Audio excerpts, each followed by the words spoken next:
Hello students, मैं हाजिर हूँ आपके साथ वापस एक और नया वीडियो लेके।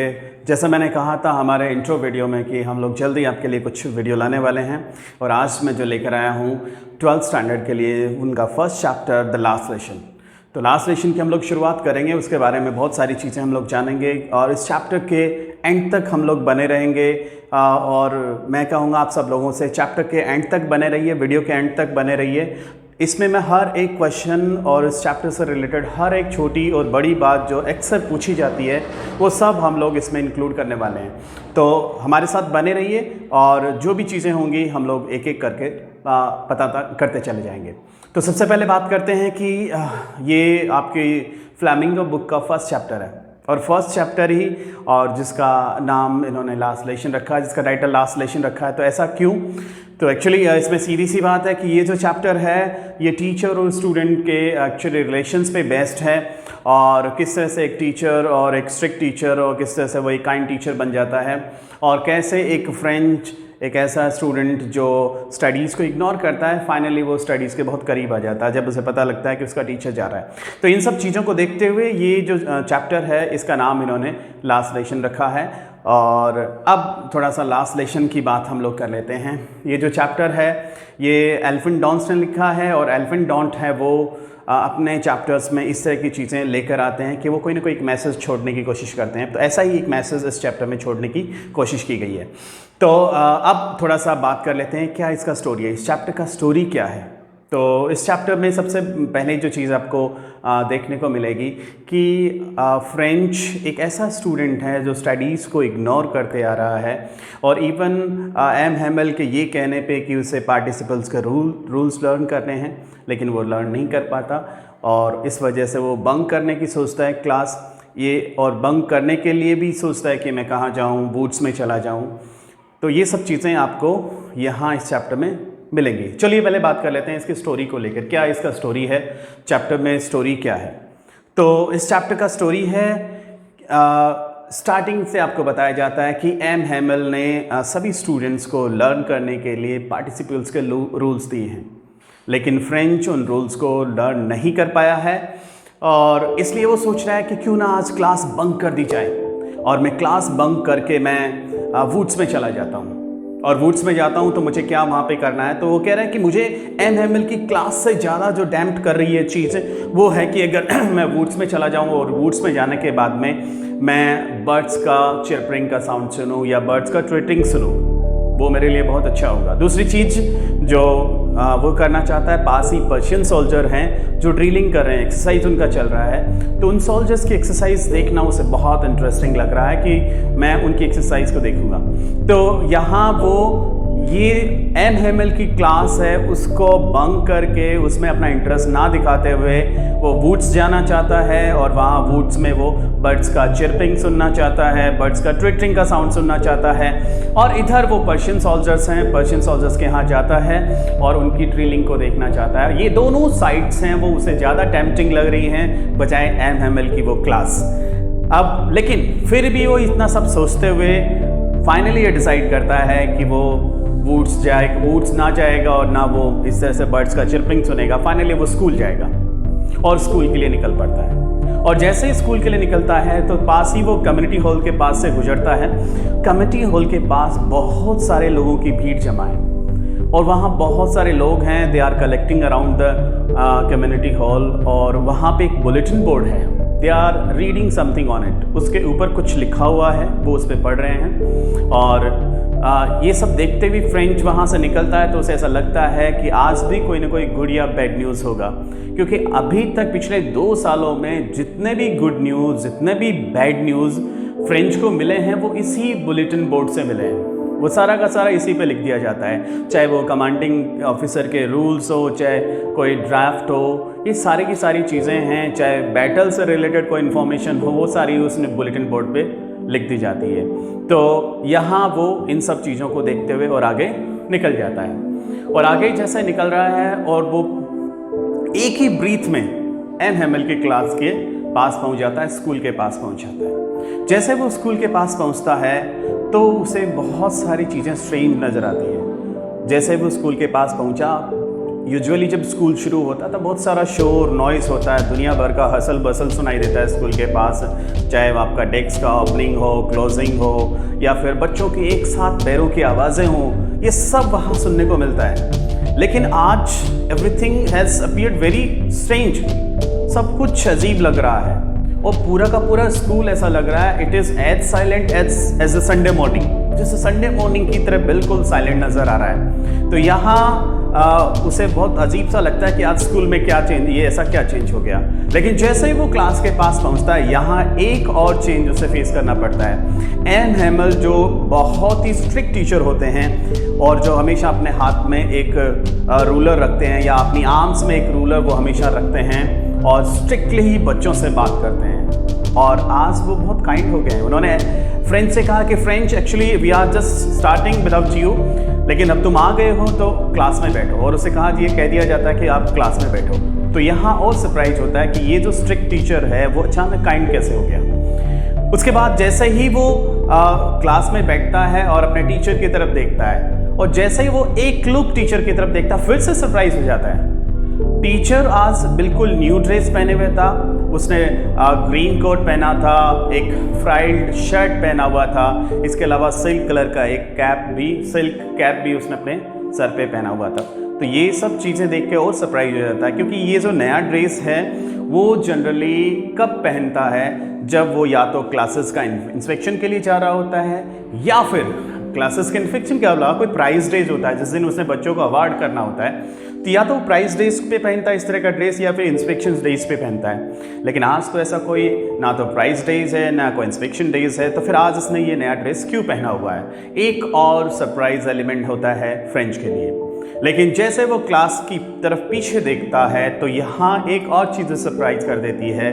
जो विलेजर्स हैं they are also sitting on the back benches, वो बैक बेंचेस में बैठे हैं। विलेजर्स भी पीछे की चेयर्स पे बैठे हैं, जो जनरली चेयर्स हमेशा एम्प्टी रहती हैं, खाली रहती हैं, लेकिन आज they are occupied by the villagers. आप विलेजर्स उन पे बैठे हैं। तो ये एक चीज़ उसको और थोड़ा सा सरप्राइज कर देती है, और कि ये लोग यहाँ क्लास में क्यों बैठे हैं। तो यहाँ स्कूल पहुँचते ही फ्रेंच को 3 या 4 चीज़ें ऐसी हैं जो उसको सरप्राइज कर देती हैं। पहली चीज़ तो वो उसको school as silent as Sunday morning लगता है। दूसरा, M Hamel he was a very strict teacher, now he has become very kind. और तीसरी जो एलिमेंट उसको सरप्राइज में लगती है कि कौन सी ऐसी सरप्राइजिंग है, और वो है कि जो विलेजर्स हैं वो आज बैक बेंचेस पे बैठे हैं, जो जनरली एम्प्टी रहती हैं, खाली रहती हैं, आज उन पे विलेजर्स बैठे हैं। तो ये सारी चीज़ें उसे सरप्राइज रखती हैं। और एक और टीचर जो आज अपने बेस्ट संडे ड्रेस में है, नई ड्रेस उसने पहना हुआ है, तो ये 3-4 चीज़ें उसे सरप्राइज कर देती है। एनी हाउ एम हैमल अपनी क्लास शुरू करते हैं और अपना पढ़ाना शुरू करते हैं। तो सबसे पहला वो बात जो कहते हैं वो ये कहते हैं कि ये मेरा लास्ट लेक्शन होगा। कल से अल्सस और लॉरेंट की स्कूलों में फ्रेंच लैंग्वेज है वो बैन हो जाएगा, और फ्रेंच की जगह आपको जर्मन लैंग्वेज पढ़ने को मिलेगा, जर्मन लैंग्वेज पढ़ाई जाएगी। ये सुनते ही ऐसा लगता है कि फ्रेंच को ऐसा फील होता है उसके सर पे थंडर क्लैप हो गया, जैसे बिजली गिरी हो। और उसे अब पता लग रहा है कि एक्चुअली उस बुलेटिन बोर्ड पे व्हाट वाज पुट अप, अब उसे रियलाइज हो रहा है कि बुलेटिन बोर्ड पे क्या लिखा गया था और वहाँ पे कौन सा न्यूज़ लिखा गया। अब उसे समझ में आया कि सेम न्यूज़ उस बुलेटिन बोर्ड पे लिखा गया था कि यहाँ अब फ्रेंच लैंग्वेज बैन कर दी जाएगी, जर्मन लैंग्वेज पढ़ाई जाएगी, और नया टीचर है वो कल ज्वाइन करेगा। ये सब चीज़ें, ये सारी इन्फॉर्मेशन वहाँ लिखी हुई है। और एम हैमल भी ये सेम इन्फॉर्मेशन उनको सुनाता है और आप वापस अपनी क्लास को कंटिन्यू रखता है। एम हैमल आज जो पढ़ा रहा है ऐसा लग रहा है जैसे वो टीचिंग और लर्निंग प्रोसेस में खोया हुआ है, और जिस तरह से वो पढ़ा रहा है ऐसा लगता है, फ्रेंच को ऐसा फील होता है उसने कभी ऐसा नहीं पढ़ाया। वो पूरी तरह से टीचिंग और लर्निंग प्रोसेस में खोया हुआ है, और फ्रेंच को भी ऐसा लग रहा है जितना अच्छी तरह से आज वो अंडरस्टैंड कर पा रहा है, जितना अच्छी तरह से आज वो समझ पा रहा है, ऐसा उसने पहले कभी नहीं समझा था। एम हैमल ऐसा लग रहा है कि जाने से पहले एक ही स्ट्रोक से सभी बच्चों के दिमाग में अपना सारा नॉलेज डाल दें। वो चाह रहा है कि एक स्ट्रोक आपके दिमाग पे लगाए और सारा का सारा नॉलेज आपके दिमाग में इंस्टॉल हो जाए। इस तरह का उसका एटीट्यूड नजर आ रहा है। आज वो थोड़ा सीरियस है, और क्या कर रहा है, पढ़ाते समय वो क्लास की हर एक चीज़ को ऑब्जर्व कर रहा है, वो क्लास के चारों तरफ अपना देख रहा है, सभी चीज़ों को वो ऑब्जर्व करने की कोशिश कर रहा है। ऐसा लग रहा है जैसे जाने से पहले वो सब चीज़ें अपनी को मेमोराइज करना चाह रहा है। उसके बाद में उसने पढ़ाते पढ़ाते अपनी बात को आगे रखा और फ्रेंच लैंग्वेज के बारे में बात करना शुरू कर दिया। फ्रेंच लैंग्वेज के बारे में उसका कहना है कि फ्रेंच है दुनिया की सबसे क्लियरेस्ट, लॉजिकल और ब्यूटीफुल लैंग्वेज है। और ये जो लैंग्वेज है वो इतनी ब्यूटीफुल और लॉजिकल है कि इसे हमें गार्ड करना है, इसको हमें गार्ड करना है, इसको भूलना नहीं है। और क्योंकि जिसको अपनी मदर टंग का रिस्पेक्ट नहीं है वो ऐसा इंसान है जैसे कि उसको he has thrown behind the bars and the key is thrown outside. ऐसा लग रहा है कि उसको जेल में फेंक दिया गया है और चाबी आपकी बाहर है। अब आप बाहर कैसे आएंगे? अगर आपको मदर टंग आता है, आपको अपने मदर टंग का रिस्पेक्ट है, तो this is the key of your prison. ऐसा लग रहा है वो मदर टंग आपके जेल की चाबी आपके लिए बन सकती है। अब इसके अलावा फ्रेंच लैंग्वेज की बात करते करते वो थोड़ा सा कह रहा है कि जो 3 लोग हैं ये स्टडीज़ को फ्रेंच लैंग्वेज क्यों नहीं सीख पाए, इसके पीछे क्या रीज़न है वो बताने की कोशिश करता है। 3 ऐसे लोग हैं जो स्टडीज़ को इग्नोर करते हैं। पहले कहता है कि किन को ब्लेम किया जा सकता है, तो पहले वो कहता है कि इसके लिए सबसे पहले आप स्टूडेंट्स को ब्लेम कर सकते हैं। स्टूडेंट को ब्लेम किया कर सकते हैं क्योंकि वो बहुत ही केयरलेस हैं, वो स्टडीज़ को केयरफुली एक तरह से अपने चैप्टर्स पे कॉन्सेंट्रेट नहीं करते हैं, वो पोस्टपोन कर देते हैं कि कल करेंगे और कल करेंगे। इस तरह का फीलिंग उनमें देखने को मिलता है, वो आज की चीज़ें कल के लिए पोस्टपोन कर देते हैं। तो इस वजह से ये एक बड़ा मिस्टेक, एक ब्लेम स्टूडेंट्स को जाता है। दूसरा ब्लेम वो कर रहा है पेरेंट्स को, कह रहा है कि पेरेंट्स को भी इसके लिए ब्लेम किया जा सकता है क्योंकि उन्होंने भी स्टूडेंट्स के बहुत सारे उनके फ्रेंच लेशन हैं वो स्पॉइल किए हैं। वो कभी अपने बच्चों को मील्स पे भेज देते हैं जिससे कि कुछ एक्स्ट्रा पैसा या एक्स्ट्रा कैश वो लोग अर्न कर सकें, और इसलिए अपने बच्चों को मील्स पे भेज दिया जाता है। तो ये एक दूसरी चीज़ वो बता रहा है। तो इसलिए आप पेरेंट्स को भी ब्लेम कर सकते हैं फ्रेंच लर्न नहीं करने के लिए। और तीसरा जो मेन पॉइंट कह रहा है वो अपने आप को भी ब्लेम कर रहा है। ही इज़ वेरी ऑनेस्ट, वो कह रहा है मैं भी ब्लेम किया जा सकता, I am to be blame for that, मुझे भी आप ब्लेम कर सकते हैं। और मेरा ब्लेम क्या है कि अक्सर अगर मुझे या फिशिंग के लिए जाना होता है या फिर अपने गार्डन में वाटरिंग करना होता है तो मैं स्टूडेंट्स को वहाँ भेज देता हूँ या उनको हॉलीडे दे देता हूँ। इस वजह से मैंने भी कई बार उनके फ्रेंच लेशंस हैं स्पॉइल किए हैं। तो इसका मतलब वो एक तरह से ऑनेस्टली ये चीज़ अडॉप्ट करता है कि 3 लोग ब्लेम किए जा सकते हैं फ्रेंच नहीं लर्न करने के लिए, for not learning French language. पहली चीज़ आती है students, they are very ignoring, careless, इस वजह से वो स्टडीज़ पे कॉन्सेंट्रेट नहीं करते हैं। दूसरी जो मेन चीज़ आ रही है वो है पेरेंट्स, वो कभी कभी अपने बच्चों को मील्स पे भेज देते हैं और कुछ एक्स्ट्रा पैसा या एक्स्ट्रा कैश उन लोगों को मिल जाए इसलिए। और तीसरी जो मेन चीज़ आ रही है, कह रहा है कि मैं भी I am to be a blame for that, मुझे भी आप ब्लेम कर सकते हैं कि कई बार मैंने भी बच्चों को हॉलीडे दिया है जब मुझे फिशिंग पे जाना होता है। तो इस तरह से ऑनेस्टली वो ये चीज़ें बताने की कोशिश करता है। इसके अलावा थोड़ी सी बात हो जाती है कि जो विलेजर्स हैं आज वो बैक बेंचेस पे क्यों बैठे हैं, क्योंकि जैसे ये बर्लिन से ऑर्डर आया है कि अल्सस और लॉरेन के स्कूलों में कल से जर्मन पढ़ाया जाएगा और फ्रेंच लैंग्वेज बैन कर दिया जाएगा। जब ये चीज़ उन लोगों ने सुनी है तो उन्होंने रिएक्ट किया है। They felt sorry for not learning French, वो उनको सॉरी फील हुआ है कि उन्होंने अपनी फ्रेंच लैंग्वेज है वो उन्होंने नहीं पढ़ी है। तो at least they wanted to join the teacher, वो कम से कम they wanted to attend the last lesson of his teacher. उनका ये मानना है कि कम से कम एक आखिरी लेसन अपने टीचर का ले लिया जाए, अटेंड किया जाए जाने से पहले, और वो ये तरीका होगा, this is the way how to respect the teacher. वो चाहते हैं अपने टीचर को रिस्पेक्ट करना। और फाइनली एक और चीज़ है कि वो वहाँ पे अपने कंट्री को भी ट्रिब्यूट करना चाह रहे हैं जो कल से उनका नहीं रहेगा, क्योंकि कल से जो है वहाँ जर्मन पढ़ाई जाएगी और उनका जो कंट्री है उनका वो कंट्री भी नहीं रहेगा। और इसके अलावा टीचर्स ने जो लॉयल सर्विस की है 40 इयर्स का जो उसका लॉयल सर्विस रहा है उसके लिए वो टीचर को रिस्पेक्ट करना चाहते हैं। तो इस तरह से एक तरीका होगा उनका कि वो किस तरह से टीचर्स को रिस्पेक्ट करना चाहते हैं। इसलिए वो भी सीधा स्कूल आ गए हैं और वहाँ बैक बेंचेस पे बैठे हैं और जो भी टीचर पढ़ा रहा है उसको साथ वो पढ़ रहे हैं, क्योंकि वो चाहते हैं एटलीस्ट उनका लास्ट सेशन तो अपने टीचर का अटेंड किया जाए। इसके बाद एम हेमल बहुत सारी बातें करते हैं। आज वो बच्चों के लिए नई कॉपीज़ लेकर आए हैं। उन्होंने बड़े बड़े अच्छे अच्छे लेटर्स पे अल्सर्स लॉरेन ऐसे करके कुछ लिखा है। इसके अलावा वो ऐसा आज थोड़े से सीरियस लग रहे हैं, सीरियस भी लग रहे हैं, थोड़ा सा टॉल भी लग रहे हैं, ग्रेव भी लग रहे हैं और बहुत ही इमोशनल हैं। ऐसा लगता है कि इस न्यूज़ ने, इस ऑर्डर ने, बर्लिन से जो ऑर्डर आया है, that has broken his heart, उसके हार्ट को तोड़ दिया है। क्योंकि कोई 40 ईयर्स से यहाँ है और वो पूरा 40 ईयर्स से यहाँ पे काम कर रहा है और फाइनली आप उसे ऐसे कहते हैं कि आप यहाँ से जाएं, तो ये बहुत ही ऐसा रहता है कि it's something that can break your heart. इस तरह का उसे फील होता है। फाइनली वो स्टूडेंट से बात करना चाहता है, कुछ कहना चाहता है उनसे, लेकिन ऐसा लगता है बहुत ही इमोशनल है, इस वजह से उसका गला है वो चोक हो गया है। वो बोलना चाहता है, कुछ कहना चाहता है, लेकिन ऐसा लगता है उसका गला चोक हो गया है और वो कुछ बोल नहीं पा रहा है। और इस वजह से उसे ऐसा वो एक चौक का टुकड़ा लेता है और अपनी पूरी ताकत से अपने आप को बोर्ड की तरफ, ब्लैक बोर्ड की तरफ लेके जाता है और ब्लैक बोर्ड पे लिखता है वाइवला फ्रांस, फ्रांस जिंदाबाद ऐसे करके एक छोटा सा स्लोगन लिखता है, वाइवला फ्रांस। उसके बाद अपने हाथों से इंडिकेशन, एक इशारा करता है स्टूडेंट्स की तरफ कि आपका लास्ट सेशन खत्म होता है, आप घर जा सकते हैं। तो ये तो है स्टोरी। अब थोड़ा सा बात कर लेते हैं इस चैप्टर में किस तरह के क्वेश्चंस रहेंगे और सारे क्वेश्चंस में कैसे कैसे आपको प्रिपरेशन करना है। चैप्टर के बिगनिंग में ही आपको बताया जाता है कि एम हेमल बहुत स्ट्रिक्ट है।